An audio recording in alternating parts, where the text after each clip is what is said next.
உள்ளூர்ல அசிங்கப்பட்டது போதாதுன்னு சொல்லிட்டு வெளியூர்ல போய் அசிங்கப்பட்டு அதுவும் கோர்ட்ல செருப்படி வாங்கிட்டு வெளியே வந்துட்டாங்க. இது பார்க்கும்போது உங்களுக்கு என்ன தெரியுது? அதாவது உள்ளூர்லயே நம்ம ஒண்ணும் கிழிக்க தெரியலையாம். சரி, ஓகே, நம்ம வெளிய போய் நம்ம கோர்ட் மூலமா நம்ம சாதிக்கலாம்னு சொல்லிட்டு போனாங்க. கோர்ட் மூஞ்சில வேற என்னமோ பண்ணிருச்சு. அதாவது அவங்க கேட்கறது என்ன தெரியுமா கேட்டாங்க? கரூருக்கு விஜய் போகக்கூடாது. கரூருக்கு கரூர்ல பேசக்கூடாது. கரூரை பத்தி இது பண்ணக்கூடாது அப்படின்னு சொன்னாங்க. அங்க ஒரே இதை போட்டாங்க. கரூரை பத்தி ஏன் பேசக்கூடாது? அவரை ஏன் அக்யூஸ்டுன்னு சொல்றீங்க? அப்படின்னு ஒரு போடு போட்டாங்க. முக்கியமா பாத்தீங்கன்னா எஃப்ஐஆர்ல கூட ஒரு பேர் இல்ல. ஆனா அவர் அக்யூஸ்டுன்னு சொல்றீங்கன்னு சொல்லிட்டு முக்கி அடிச்சிட்டாங்க. கரூர்ல நடந்ததை பத்தி பேசக்கூடாது, அமைச்சர்கள் யாரும் பேசக்கூடாது, விஜய் அவர்கள் யாரும் பேசக்கூடாது அப்படின்னு சொல்லிட்டு ஒரு மனு ஒண்ணு கொடுத்திருந்தாங்க. அந்த மனுவை நம்ம ஆட்கள் வாபஸ் வாங்கிட்டாங்க. நம்ம ஆட்கள் யாருன்னு கேட்கிறீங்களா? கொத்தூஸ்ல இருந்து வாதாண்டவங்க என்ன பண்ணிட்டாங்கன்னா அதை திரும்ப பெற்றுட்டாங்க. அது என்ன ஆச்சுன்னா மனுவை தள்ளுபடி பண்ணிட்டாங்க. இதுல முக்கியமா நம்ம கவனிக்க வேண்டியது என்னன்னா, முதலமைச்சர் ஏன் கரூருக்கு செல்றதுக்கு அனுமதிக்கணும், அனுமதிக்க கூட பேசணும், பேசக்கூடாது அப்படின்னு சொல்றது கோர்ட் கட்டுப்படுத்தணுமா அப்படின்னு சொல்லிட்டு டிஎம்கே பார்த்து ஒரு கேள்வி ஒண்ணு கேட்டாங்க. அதே மாதிரி இன்னொன்னு என்ன ஒரு கேள்வி கேட்டாங்க. சரி வேணாம் விட்டுருங்க. பட் அவங்க என்ன கேட்டாங்கன்னா, கொஞ்சம் கூட அதை படிக்காம உட்காந்துட்டு வாதாடிட்டு இருக்காங்களா அப்படின்னு சொல்லிட்டு உட்காந்து கேட்டாங்க. இந்த இடத்துல கேள்வி கேட்கும் போது அவங்களோட ரியாக்ஷன் எப்படி இருந்திருக்கும்? சார், பாவமா இருந்திருக்கும்ல. இவங்களோட முக்கியமானது என்ன இருந்துச்சுன்னா, விஜய் அவர்கள் கரூருக்கு போகக்கூடாது. அப்ப என்ன பண்ணாங்க? அதுக்கு ஒரு மனுவை போட்டாங்களா? அந்த மனுவை விசாரணைக்கு கூட அவங்க ஏற்காம தள்ளுபடி பண்ணிட்டாங்க. சரி, ரைட். இதுல இருந்து நம்ம என்ன எடுத்துக்கலாம் அப்படின்னு கேட்டீங்கன்னா, ஏன் கரூருக்கு அவர் போகக்கூடாது? ஏன் கரூருக்கு போகக்கூடாதுன்னு நீங்க ஒரு முட்டுக்கட்டு நீங்க ஏன் போடுறீங்க?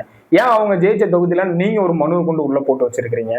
எந்த அளவுக்கு உங்களுக்கு வன்மை செயல்படுது? அரசியல் தான். ஆனா அந்த அரசியலை நீங்க எப்படி யூஸ் பண்ணணும்னு ஒண்ணு இருக்குது. கேவலமாவும் மட்டமான ஒரு அரசியலை நீங்க பண்ணாதீங்கன்னு தான் நான் சொல்லிட்டு இருக்கோம். பட் நீங்க இப்படி இன்னும் பண்ண அவருக்கு இன்னும் ஆதரவு கூட்டிட்டு தான் இருக்கிறோம். கரூர்ல நீங்க கரூர்ல நீங்க என்ன பண்ணிருக்கணும்? அப்போ விஜய் அவர்கள் மேல எஃப்ஐஆர் போட்டுருக்கணும். நீங்க போட்டீங்களா? போடல, விட்டுட்டீங்கல்ல.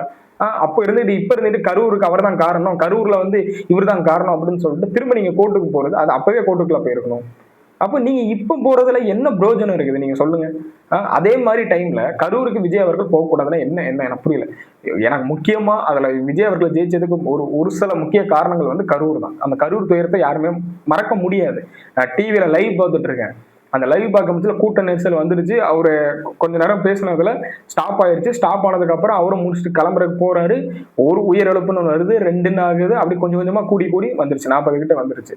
அப்போ அந்த லைவை பார்த்துட்டு எங்களுக்கு திடுக்குன்னு என்னடா திடீர்னு இவ்வளவு இதுக்கு முன்னாடி இவ்வளவு பயங்கரமான கூட்டத்துக்கு போயிருக்காரு, போய் இந்த மாதிரி ஒரு அசம்பாவிதம் நடந்துருச்சு அப்படின்னு சொல்லிட்டு அத்தனை பேர் தமிழ்நாடு முழுக்க இல்ல, இந்தியா முழுக்க உலகத்துல அத்தனை பேரும் ஒரு பொலிட்டிக்கல் பார்ட்டி ஸ்டார்ட் பண்ணவர் இந்த மாதிரி கேம்பெயின் போனாரு. கேம்பெயின் போன இடத்துல அந்த மாதிரி துயரம் நடந்துருச்சுன்னு சொல்லிட்டு அதிக பேர் பேசிட்டு இருந்தாங்க.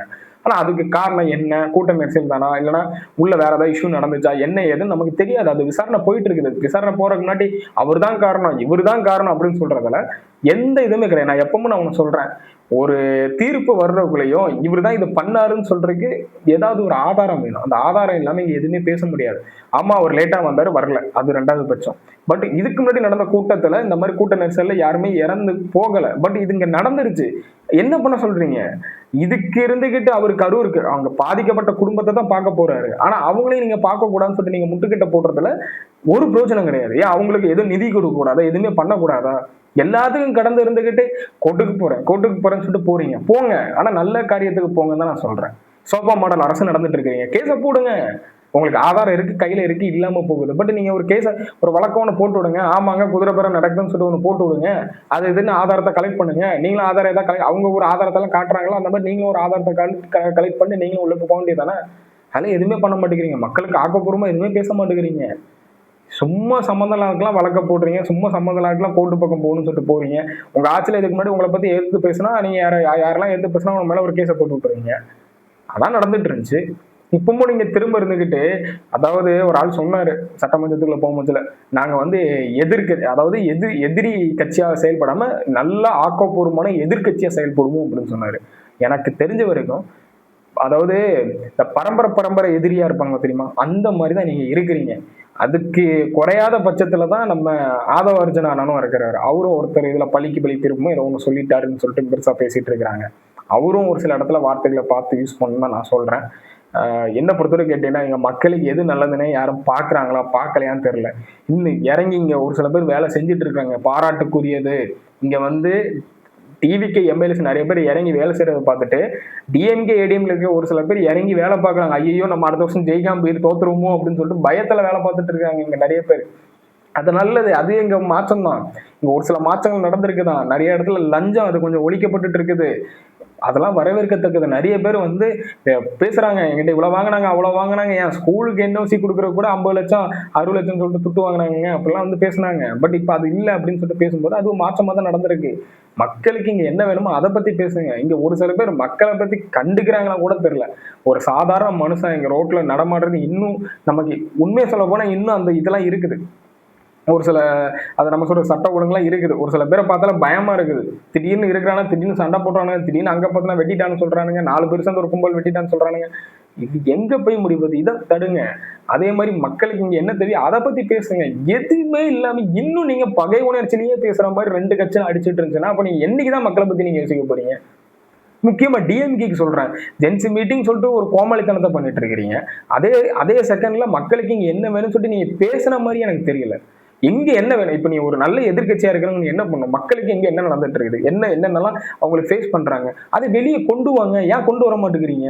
நீங்க வந்து உங்க கட்சிகளை விஜய் அவர்களை மட்டும்தான் நீங்க டார்கெட் பண்ணணும். விஜய் அவர்கள் பேரை டேமேஜ் பண்ணணும். விஜய் அவர்களை வந்து இந்த மக்கள் மத்தியில விஜய்க்கு ஸ்டாலினே பரவாயில்லன்னு சொல்ற அளவுக்கு நீங்க கொண்டு வரணும்னு சொல்லிட்டு நீங்க ஒரு நாடகத்தை நடத்திட்டு இருக்கிறீங்க. நீங்க தயவு செஞ்சு திருந்துங்க, அவ்வளவுதான். இங்க மக்களுக்கு என்ன வேணும்னு சொல்லிட்டு யாராவது யோசிங்கன்னு தான் நான் சொல்றேன்.